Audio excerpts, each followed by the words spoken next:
Breaking news చూస్తున్నాం. Delhi liquor scam కేసులో కవితకు మరోసారి షాక్ ఇచ్చింది కోర్టు. బీఆర్ఎస్ ఎమ్మెల్సీ కవిత జ్యుడిషియల్ కస్టడీ పొడిగించింది కోర్టు. ఇవాళ్టితో కస్టడీ ముగియడంతో కవితను కోర్టు ముందు హాజరుపరిచారు అధికారులు. ఈ కేసుపై విచారణ జరిపిన కోర్టు జూలై 3 వరకు కవిత కస్టడీ పొడిగిస్తూ తీర్పు వెలువరించింది ఢిల్లీ రౌస్ అవెన్యూ కోర్టు. దీంతో మరో నెల రోజుల పాటు తీహార్ జైల్లోనే ఉండనున్నారు కవిత. ఢిల్లీ లిక్కర్ స్కామ్ కేసులో అరెస్ట్ అయిన కవిత మార్చి 26 నుంచి తీహార్ జైల్లో ఉంటున్నారు. ఇదే అంశానికి సంబంధించి మరింత సమాచారాన్ని మా ఎగ్జిక్యూటివ్ ఎడిటర్ శివప్రసాద్ లైవ్లో అందిస్తారు. శివప్రసాద్, చెప్పండి, ఢిల్లీ లిక్కర్ స్కామ్ కేసులో కవితకు మరోసారి కోర్టు షాక్ ఇచ్చింది. దీనికి సంబంధించిన డీటెయిల్స్ ఏంటి? ప్రధానంగా మనం చూసినట్టయితే గతంలో కోర్టు ఎటువంటి వైఖరి వహించిందో ఈసారి కూడా మళ్ళీ అట్లాంటి వైఖరిని మళ్ళీ తీసుకున్నట్టుగా మనకు చాలా స్పష్టంగా తెలుస్తోంది. అంటే తద్వారా ఈడీ, సిబిఐ ఏవైతే వాదనలు చేశాయో ఆ వాదనలన్నింటితో పూర్తిగా కోర్టు ఏకీభవిస్తున్నట్టుగా మనకు చాలా స్పష్టంగా కనిపిస్తుంది.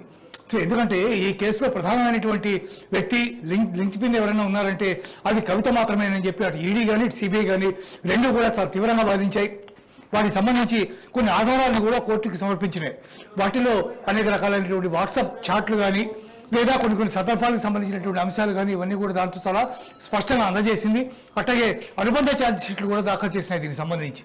వాటన్నింటినీ పరిగణలోకి తీసుకున్న తర్వాత కోర్టు ఇవాళ కవితకి మరో నెల రోజుల పాటు అంటే జూలై 3వ తేదీ వరకు జ్యుడిషియల్ కస్టడీ విధిస్తూ నిర్ణయం తీసుకుంది. ఆ మేరకు కవిత మరో నెల రోజుల పాటు తీహార్ జైల్లోనే ఉండబోతోందని మనకి తెలుస్తుంది స్పష్టంగా. అంతేగాక కవితకి సంబంధించినటువంటి వ్యాఖ్యలు కానీ లేకపోతే అవన్నీ కానీ ఈసారి పెద్దగా జరగలేదు. అయితే కవిత మాత్రం తాను లోపలికి వచ్చినప్పుడు కానీ వెళ్ళేటప్పుడు కానీ జై తెలంగాణ, జై భారత్ అంటూ ఆమె నినాదాలు చేశారు. ఆవిడ నిజానికి మీడియాతో ఎవరితో మాట్లాడవద్దని కోర్టు ఆదేశాలు ఇచ్చినటువంటి దరిమిలా ఆ తర్వాత ఇప్పుడు కూడా ఆమె ఎప్పుడు మీడియాతో మాట్లాడలేదు, ఎవరితోనూ దీని గురించి వ్యాఖ్యలు అవి ఏమీ చేయలేదు.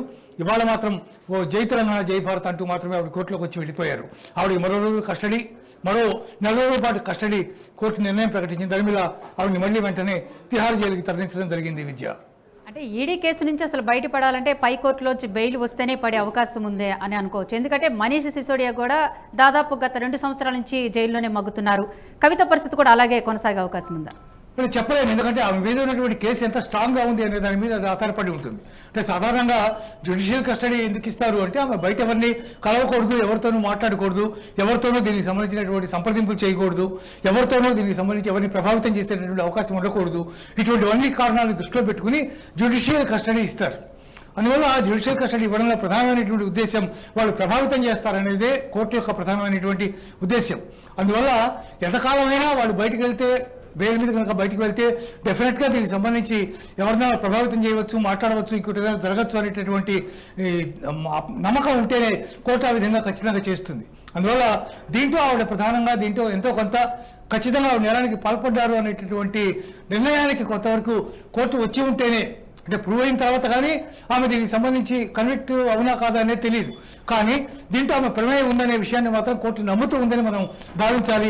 అందుకే ఈ రకమైనటువంటి నిర్ణయం తీసుకుంటారు. అందువల్ల మనీష్ సిసోడియా కానీ ఇంకొకళ్ళు కానీ ఎవరి విషయంలోనైనా సరే కోర్టు ఆ రకమైనటువంటి వైఖరి తీసుకుంది అంటే వారు సాక్షులను ప్రభావితం చేస్తారు, బయట మాట్లాడతారు అనేటటువంటి అభిప్రాయం ఉంటేనే ఆ విధంగా చేస్తుంది. అందువల్ల ఆ రకమైన నిర్ణయంతో కోర్టు ఉన్నప్పుడు డెఫినెట్గా ఇది ఎంతకాలమైనా ఇట్లా కొనసాగే అవకాశం కనిపిస్తుంది. పైకోర్టుకు వెళ్ళినప్పుడు హైకోర్టు కానీ సుప్రీంకోర్టు కానీ ఎట్లాంటి నిర్ణయాలు తీసుకుంటాయో చూడవలసినటువంటి పరిస్థితి ఉంది. అంటే కవితతో పాటు ఈ కేసుతో సంబంధం ఉన్న మరో 3కి ₹1,00,000 పూచీకత్తుతో కోర్టు బెయిల్ ఇచ్చినట్లు కూడా మనం చూస్తున్నాము. ఇట్లా ఇప్పుడు పైకోర్టుకు వెళ్ళే అవకాశం లేదా? బెయిల్ కోసం వెళ్ళే అవకాశం డెఫినెట్గా ఉంది. ఎందుకంటే ఎవరైతే కన్ఫెషనల్ స్టేట్మెంట్ ఇచ్చారో, ఎవరైతే కోఆపరేట్ చేస్తున్నారో, ఎవరైతే సరెండర్ అయినారో, అప్రూవర్స్గా మారారో అటువంటి వాళ్ళకి బెయిల్ ఇచ్చినటువంటి దాఖలాలు, బెయిల్ ఇచ్చిన సందర్భాలు చాలా ఉంటాయి. ఈ కేసులో కూడా ఉన్నాయి. కానీ ఒక కేజ్రీవాల్ విషయంలోనే కేజ్రీవాల్ పైనుంచి ఆర్డర్ తెచ్చుకున్నారు కాబట్టి ఆర్డర్ ప్రకారం ఆయన 1వ తారీఖు వరకు ఆయన ఖచ్చితంగా బెయిల్ మీద ఉన్నారు. 2వ తారీఖు కోర్టుకి సరెండర్ అయినారు, ఆ కస్టడీకి సరెండర్ అయిపోయినారు. ఆ తర్వాత ఏ నిర్ణయం తీసుకుంటుంది? ఆయన ఆరోగ్యానికి సంబంధించి నాకు బాగాలేదు కాబట్టి నాకు బెయిల్ పొడిగించాలని చెప్పి ఆయన పిటిషన్ ఇచ్చారు. దాని మీద కూడా కోర్టు వాయిదా వేస్తుంది నిర్ణయాన్ని. అందువల్ల ఏం చేస్తారు అనేది చట్టబద్ధంగా, న్యాయబద్ధంగా అక్కడ ఉన్నటువంటి పరిస్థితుల్ని, వాళ్ళ ఇన్వాల్వ్మెంట్ని, దానికి సంబంధించినటువంటి ఆధారాలని, అటు సిబిఐ కానీ ఈడీ కానీ చేస్తున్నటువంటి వాదనల్ని వీటన్నిటి పరిగణలోకి తీసుకునే కోర్టు నిర్ణయం తీసుకుంటుంది. అందువల్ల ఎవరైతే బెయిల్ పొందారో వాళ్ళు డెఫినెట్గా దీనికి సంబంధించి సహకరిస్తామని వాళ్ళు కోర్టు ముందు చెప్పడం, అప్రూవర్స్గా మారడం, ఇటువంటి సందర్భాలు ఉంటేనే బెయిల్ వాళ్ళకి శాంక్షన్ అవుతుంది.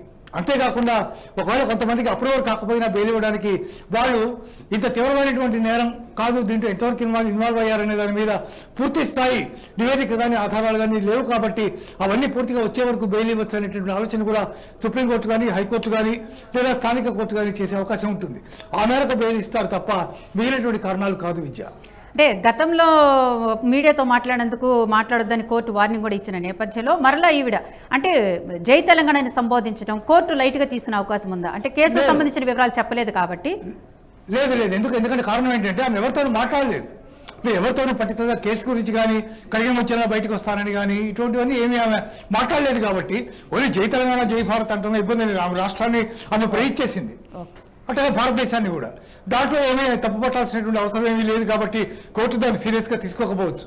కానీ మీడియాతో ఎవరితోనైనా పర్టికులర్గా మాట్లాడి వ్యాఖ్యలు చేస్తేనే అంటే ఇది ఫలానా వాళ్ళ కస్టడీ కాదు, ఇది బీజేపీ కస్టడీ, లేకపోతే ప్రభుత్వ కస్టడీ, లేకపోతే అన్యాయంగా క్రమంగా అరెస్ట్ చేసేటువంటి వ్యాఖ్యలు ఆమె ఏమీ చేయలేదు. ఆమె కేవలం తమ యొక్క రాష్ట్రాన్ని, తమ రాష్ట్రం యొక్క గౌరవాన్ని చెబుతూ ఆమె జై తెలంగాణ అని చెప్పి అన్నారే తప్ప మిగిలినటువంటి అంశాలు ఏమి దాంట్లో ప్రస్తావించలేదు కాబట్టి దాన్ని కోర్టు పెద్దగా సీరియస్గా తీసుకునే అవకాశం కల్పించట్లేదు విద్య. Thank you for the update Shivaprasad.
ఈ వీడియో మీకు నచ్చినట్టయితే లైక్ చేయండి, 10 మందికి షేర్ చేయండి. అలాగే కామెంట్ల రూపంలో మీ అభిప్రాయాలను మాతో పంచుకోండి. Nationalist hub group of channels ను సబ్స్క్రైబ్ చేసుకుని తెలుగునాట జాతీయవాద జర్నలిజాన్ని ప్రోత్సహించండి. ఈ వీడియో కింద ఉన్న బెల్ ఐకాన్ పై క్లిక్ చేయడం మర్చిపోవద్దు.